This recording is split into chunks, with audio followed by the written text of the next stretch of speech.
that in late January 2020, a lot of scientists were saying, whoa, look at that furin cleavage site. How'd that get in there? That's really unusual. Bats, by the way, would not like that furin cleavage site. So it didn't evolve within the bat reservoir, because RRAR is not good for bats, which hold this enterically, not in the lungs. And because of that, the furin cleavage site is not something that would naturally evolve within the bat population. So a number of scientists are saying, wait a minute, where'd that thing come from? This is, again, within a few weeks of the genome being known, and it was posted ostensibly January 11th, 2020 for the world to see. And the scientists looked at it and said, quite immediately, they focused right in on this 1S2 junction of the spike protein, saw the furin cleavage site, said something really odd is going on. So Fauci and Collins being the head of NIH, called a conference call for February 1, 2020. This is the call with Jeremy Farrar at the Wellcome Trust. Yes. So Jeremy Farrar at Wellcome Trust organizes the call and then summarizes it in an email. And thanks to, not thanks to transparency and honesty, but thanks to Freedom of Information Act, we know what was on the call. And what was on the call was that most of the scientists said, pretty suspicious. Some said, I can't figure out how nature could ever have done this. Others said 80-20 lab, 70-30 lab, 50-50 lab. But basically, this really could have come out of a laboratory. So just to reiterate, early 2020, initial reactions, having known that now that we knew what the genome was for COVID, initial reactions were plausible to have been of lab origin, maybe some people even 80-20 lab origin. How do you think those numbers have changed in the subsequent 2 years? So if you talk to those same scientists and they give you suppose hypothetically, they gave you their honest opinion, would those numbers have changed in either direction very much? Well, I think the stunning thing that we know is that within 3 days, they went from 70-30 lab or 80-20 lab to 100-0 natural, because what we see is a narrative concocted. Right. I accept your claim that there has been an active cover-up or deception. Yes. The secondary issue is, though, what is the sort of best scientific opinion today about? Okay. So the best scientific opinion depends, because those who are in on this narrative are dug in deeply. And when other scientists say, boy, this looks like a lab creation, or it easily could have been a lab creation, or isn't that exactly what the diffuse grant said it would be, they get excoriated by this quite narrow group. It's not a large group. It is a group around Farrar and Fauci. It's actually not the profession by any means. It's a quite small group of the same people from the start. At the very start, they said lab. 3 days later, they said nature. You can even track comments that, gee, this would be bad if the rumor started that this was from a lab and so forth. So they concocted a narrative without the scientific basis. What's fascinating for me, and I mentioned it obliquely earlier, was I then went back to read Proximal Origins as all of this was spilling out. And I just could not believe what I had missed the first time. And I think what everybody missed, because it's almost a joke. In the section where it says this couldn't have come from a lab, the argument is this couldn't have come from a lab because it's unlike any previously reported virus. That's the argument. Well, first of all, it could have been an unreported virus. We know from diffuse that there were more than 180 unreported viruses. But they say, no, it wasn't like a previously reported virus. And then what made my jaw drop is the footnote to that statement is to a 2014 paper. That's almost a joke. I recommend everybody look at footnote 20 to Proximal Origins because it's unbelievable. They're looking at an outbreak in 2020 and they're denying that it could have come from a lab, citing a 2014 paper. And what is absolutely profoundly inappropriate about that paper is that they don't say, we don't know what the lab was doing. We need to know what the lab was doing. We can't make definitive statements about what the lab was doing because we're not privy to them being in March 2020 and not having access to the lab notebooks. They don't say any of that. They don't even hint at the idea that more information could be found out by understanding the experiments that were being done. They just put the curtain down and say, no, it is not from a lab. And that's the phoniness of what happened. That is a concocted narrative. That's for sure. They made it up. Now they justify it. God knows. They could even be right, by the way.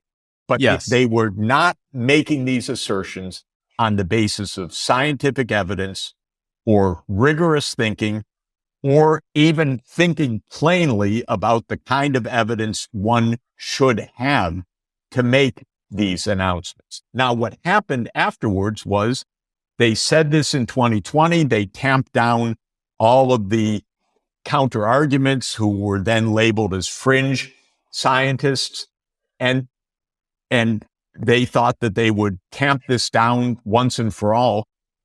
Then the diffuse grant was leaked, or the grant proposal was leaked. What's interesting is not one of those scientists involved in Proximal Origin said, oh, I didn't know about that. Oh, that's interesting. Well, that changes something about what we said. Not one of them. My view, they're not being honest. It's not that they're so sure because they don't have an animal in the marketplace. By the way, even if there were an animal, they have no single, even remote story other than hand waving about where the furin cleavage site came in. That's not a simple story. One side says, hey, we're going to put it in. That's our research program. The other side says, I don't know. I don't want to talk about it. And yet we're supposed to believe that I don't know, I don't want to talk about it as the definitive story and just ignore what you're seeing on the other side, which says, hey, we are doing research to put that into SARS viruses. Let me just make sure I understand. So there was already a proposal in 2017 to insert the furin cleavage site. Now that grant was not actually funded, but no one is saying now that the technologies or the methods that they were proposing to use wouldn't work in reality. No one is saying that, are they? No, in fact, people are telling me that the research was actually done. In fact, actually done before the research proposal went in. Mm-hmm. So I've heard from one of the reviewers. Which is common in NIH, which is common yes. for NIH, yes. Because I expressed to somebody that the fact that the research proposal was turned down, to my mind, was meaningless in terms of the investigation, because you constantly make a research proposal, and if it gets turned down, you continue anyway. And the person said to me, Jeff, I was the reviewer. The research was done before the proposal went in. So it's even more than that we have the capability. I think I've not heard from anybody, not a single scientist, to claim that you couldn't make this thing. It's pretty straightforward, not for me, but for those who do this. And Barrick's reverse genetic system technology is the platform that makes this stuff. And so nobody's saying it can't be done. What we do know is it was the intention to do it. What we do know is that there was a massive library of materials, that is genetic material, to do this. What we do know from Barrick also, very interestingly, is the motivation. to do it, or at least one motivation. He explains in one interview in a quite fascinating way. He says, look, nature makes all sorts of new viruses and so forth. We need to be ready with vaccines. And we need the most powerful possible vaccines because we don't know what's going to come after us. So we need to test our vaccines against the most powerful pathogens. And we can't just expect that we're going to collect the most powerful pathogens. We need to make the most powerful pathogens so that we can actually test the vaccines against them. And this is stated in a 2015 interview. I just want to emphasize, Jeffrey, that from the national security standpoint, that's not crazy, right? So if you think this is the way that our enemies are going to make a really dangerous weapon, well, we need to make it ourselves and test vaccines against it. So it's absolutely not crazy from a NatSec perspective, right? It's dangerous, but you can understand why they would act that way, operate that way. It is true, but it is crazy to do it in a BSL-2 facility, meaning to do these experiments on dangerous pathogens in a low biosafety level lab, which is apparently... Did you really mean 2 or 3? I thought I meant 2 because I've been told that in Wuhan, this was done in BSL-2 conditions. I don't know whether that's absolutely the fact, but that's what I was told. It should definitely be 3 or above. Yeah. You know, when they're in the spacesuits, that's 4, but that's for show because most of the ironic thing, you know, it is, as I understand it, and I may misunderstand some of these points, certainly, but as I understand it, since SARS was not so infectious, it was not classified in a pathogenic level that required a BSL-4. And one thought is that one of the reasons why the U.S. was partnering up with China, partly it was to get access to the vaccine, to the virus strains that were there, no doubt. Partly it may have been to observe what the Chinese were doing. And partly it may have been because they were doing it faster and quicker in a lower BSL facility. So if it had to be done in the U.S., there would have been a lot of bureaucracy and a lot of problems, but doing it at Wuhan wouldn't raise those problems. So I think where we are is rather straightforward, and that is the following. You have 2 hypotheses. They're both still viable. Could have come out of nature. It could have come out of a lab. There's nothing which rules out the laboratory. And the accumulation of the bad behavior points more and more towards the lab. Because now we understand the dangerous research program, we understand the experiments, we understand the library of unreported viruses, we understand the research setting in which this was done, and so on. So I think the evidence has gone more and more towards the laboratory as being the very likely explanation. The market hypothesis has many deep problems, actually, many gaps and flaws. Let me just give the strongest defense of Barrick and Daszak and these guys. Maybe they were doing this research, and maybe they were even encouraged by national security interests of the United States to do this research. And maybe they didn't, ultimately, maybe COVID was not a lab leak, but these guys are defending themselves because they know that they could take a lot of the heat because of their previous activities if that narrative took hold. Is that a reasonable defense of these guys, or is that too charitable? Well, it's possible. What we know is that they're not telling us the truth about possibilities. That's for sure. We know they concocted a narrative. We don't know the full story why. There are many reasons why. One is they don't know what happened. Maybe research was being done. Maybe Wuhan went off on its own and did things, and they just don't know. That's one possibility. Second possibility is they know they were part of it and they're covering it up.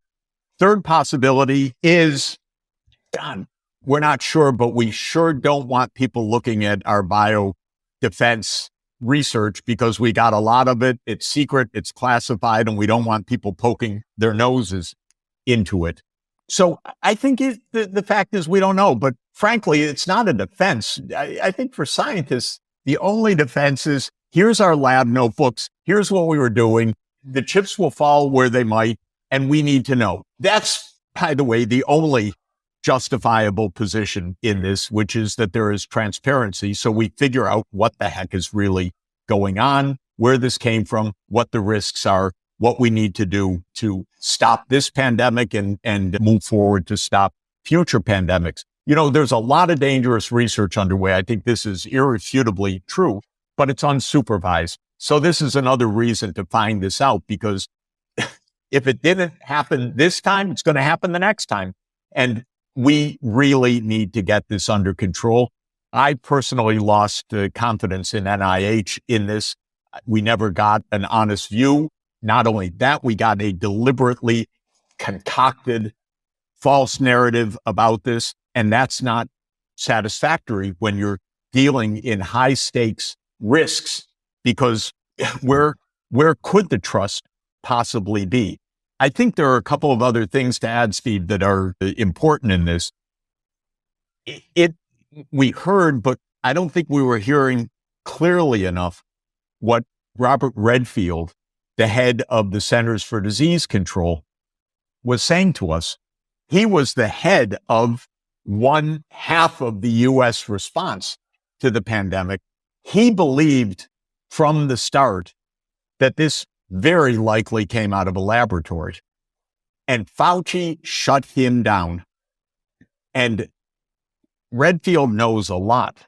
So this is not some crazy outside view.